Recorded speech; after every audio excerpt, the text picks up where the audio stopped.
And this week, the Reserve Bank left the official cash rate on hold at 4.35%, blaming an above-target underlying inflation figure as the reason. They've stayed like that for a year now, and there are still concerns we could see an interest rate rise before a fall, which is not due until at least mid-2025, and that's bad news for the government. For more on this, I'm joined by former IMF and Federal Treasury economist, now Senior Fellow at the Centre for Independent Studies, Robert Carling. Robert, great to speak with you. It's been a huge week. We'll get onto the Reserve in a moment. What impact do you think the election of Donald Trump is going to have directly on the Australian economy?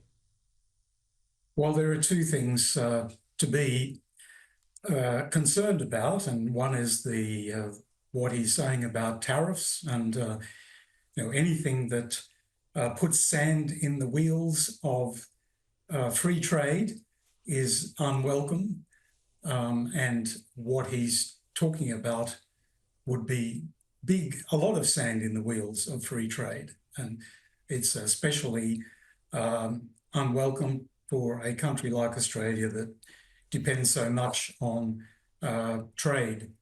And the other thing is the implications for the American budget deficit and debt, which is already very high. This is, to be fair to Trump, it's not a concern of anyone really in the American political system. But in his case, I think his promises would make it worse at a faster rate than the promises of others would. But on the other hand, lower taxes are always a good thing. But I would welcome that on its own.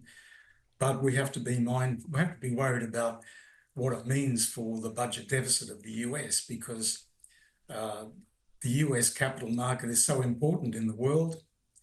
If they have higher interest rates, it's going to have repercussions around the world. But it's often said that with Trump, you have to take him seriously, but not necessarily literally. So we can always hope that some of the far out things that he's talking about won't exactly happen in that form, and they'll be watered down in some way. But it's early days, I know. But it's early days, I know. But do you get a sense that the markets, the stock market, and the Reserve in the US, the Fed, have baked in a Trump win and are already now working out what to do about it?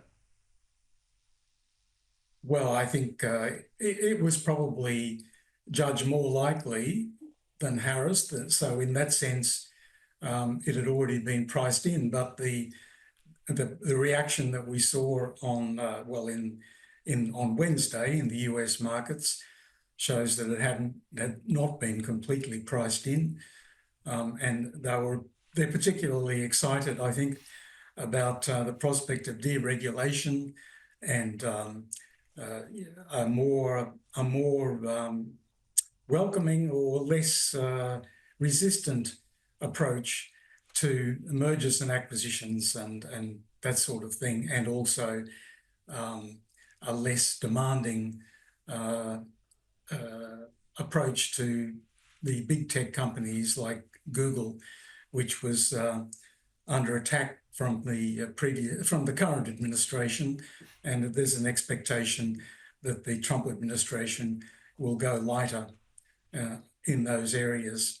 So that was part of it as well, and just an expectation that the economy will grow faster, at least in the next year or two, than it would have under a continuation of the Democrats.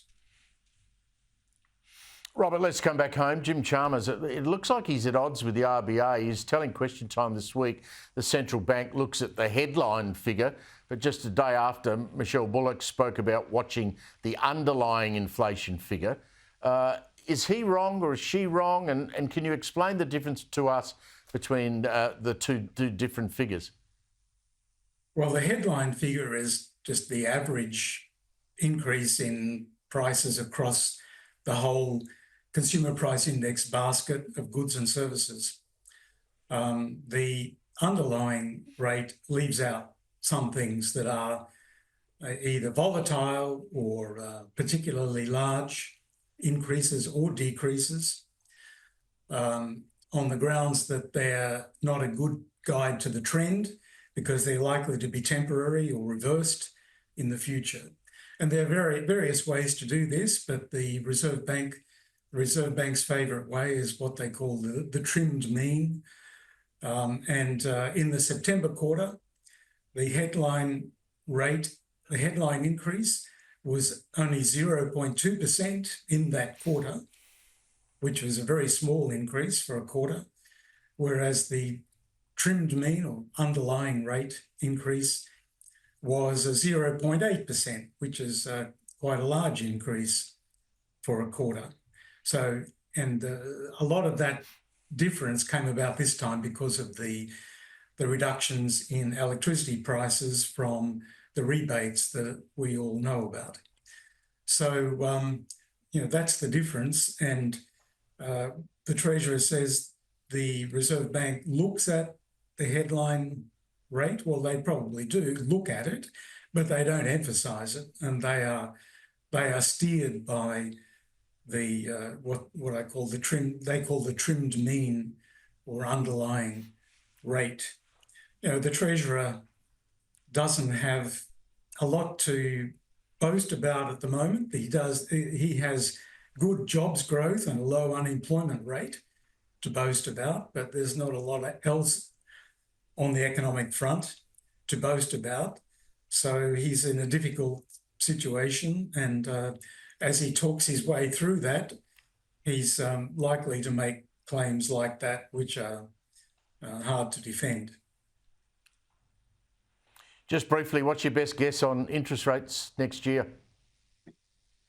Well, next year, yes, there's a Reserve Bank board meeting in December, and it won't happen then unless there's some cataclysmic economic event in the world in the next 6 weeks. So it's more likely next year.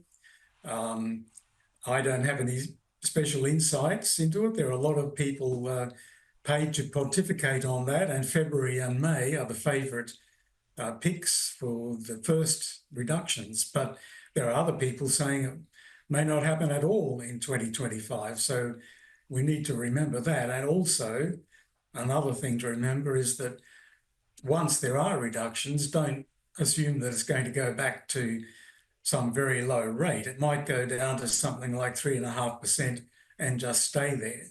So, reductions in interest rates they're a political imperative for Anthony Albanese, but they're not an economic imperative for the Reserve Bank unless they think the conditions are right for it. So they're not going to cut before the election just for that reason. They will be guided by the economic analysis, not the political imperative. I reckon the Prime Minister would be pretty happy if he cut before the election. Robert Carling, great to be with you. Thank you very much for joining us.